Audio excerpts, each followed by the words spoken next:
A Prefeitura de Ribeirão tenta colocar em prática o decreto que regulamenta o comércio ambulante no centro da cidade. Mas a desordem ainda preocupa os comerciantes. A ACI quer que o decreto seja cumprido ou pretende levar o caso à Justiça. Até agora, 104 vendedores ambulantes foram cadastrados para o processo de chamamento público, que atende ao decreto do Executivo de regulamentação da atividade no centro de Ribeirão Preto. Mas agora surge uma outra preocupação. A Prefeitura limitou em 50 o número de vagas para esse tipo de comércio e, de acordo com os lojistas, o número hoje é bem maior que isso. É um problema social grave que não tem solução imediata. Essas soluções são paliativas e eu acho que tinha que ter uma área para eles.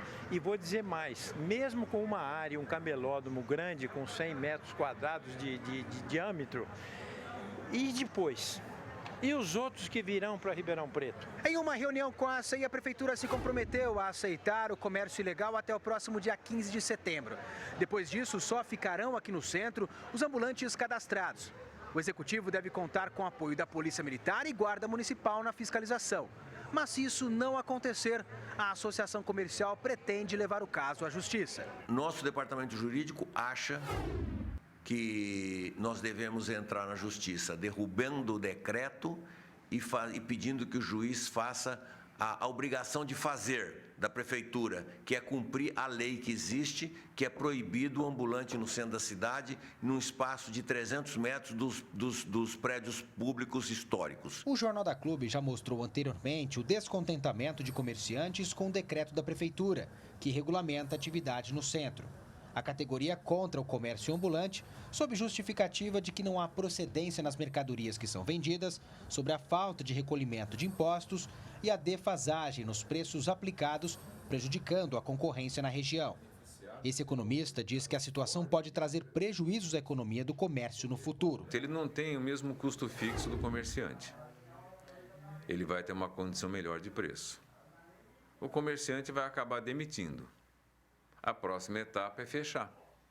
E aí vem uma pergunta, será que os ambulantes vão alugar as lojas que estavam alugadas ou vão continuar na rua? Porque até para o proprietário de imóvel é ruim. É outra coisa que tem que se pensar, porque para quem vive da renda do aluguel do imóvel, se a loja fechar não tem renda. Então como fica isso? O economista ainda lembra que é importante uma fiscalização, já que o vendedor ambulante tem renda comprometida, o que poderia dificultar a compra de produtos para revenda. Sendo assim, essa prática poderia estar sendo financiada por grandes distribuidores. Porque se isso tiver fundamento, tem que investigar.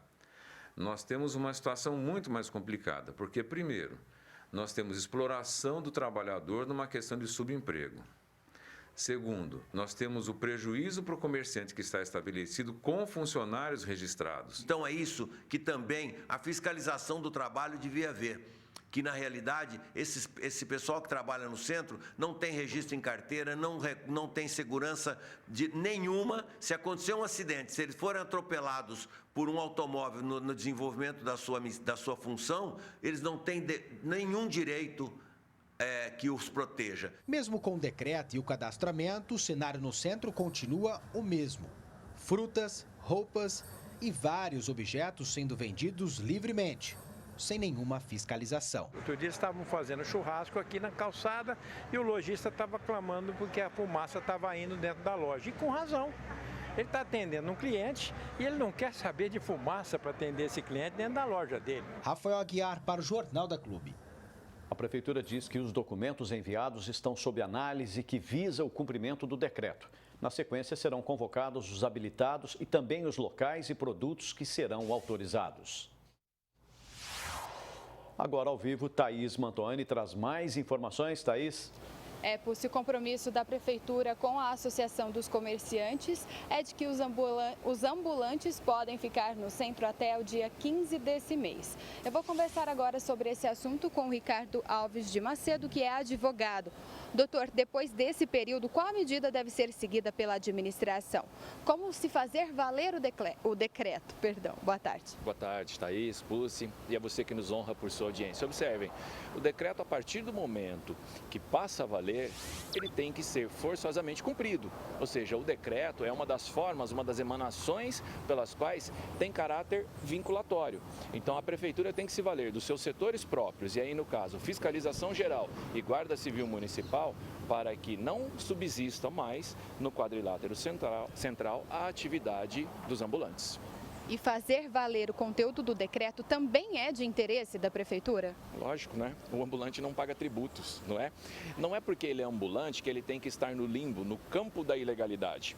É porque ele é ambulante que ele deve ter a inscrição, pagar a respectiva taxa e exercitar sua atividade.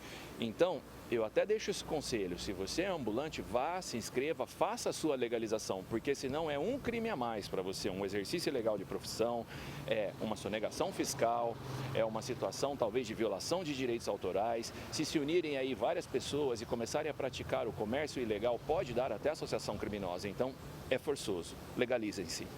E a proximidade do final do ano com o comércio aquecido, essa situação fica pior no calçadão com descontrole do espaço e da atuação desse comércio ilegal? Correto, fica. E isso gera um prejuízo enorme ao lojista, que tem seu estabelecimento, tem os encargos trabalhistas, os encargos tributários, os encargos fiscais, e tem que se defrontar com o ambulante logo à sua frente, concorrendo de maneira ilegal.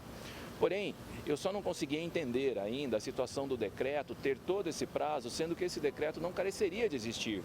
Não tem como regulamentar a ilegalidade, você regulamenta algo para se tornar legal. Então, que fosse feito um decreto regulamentando a atividade da Guarda Municipal nessa questão de código de posturas, porque isso seria possível, e liberando a fiscalização geral, ou seja, dando esse dever à Guarda Municipal, através do seu poder de polícia, para que ela mesma fiscalize, prenda e apreenda as mercadorias que estejam aí de maneira irregular. A ACI não descarta a possibilidade de levar o caso para a justiça. Esse é um caminho bom, correto? A ACI quer me parecer que tem ventilado a possibilidade de ir para o judiciário porque deve estar desconfiado, estou aqui no meu achismo, que o decreto virá, mas não será cumprido, ou seja, mais um desses faz de contas que às vezes a municipalidade nos faz passar enquanto cidadãos. Ou seja, se o decreto não for cumprido, se a atividade dos ambulantes não for fiscalizada, deve sim a ACI pugnar então pela revogação do decreto e pedir ao judiciário que determine por meio da via obrigacional, a tutela de obrigação de fazer, que a Prefeitura cumpra todos os seus deveres. Muito obrigada pela sua participação aqui no Jornal da Clube. Daqui a pouco eu volto com outras informações. Paulo Pucci. Ok, Thaís.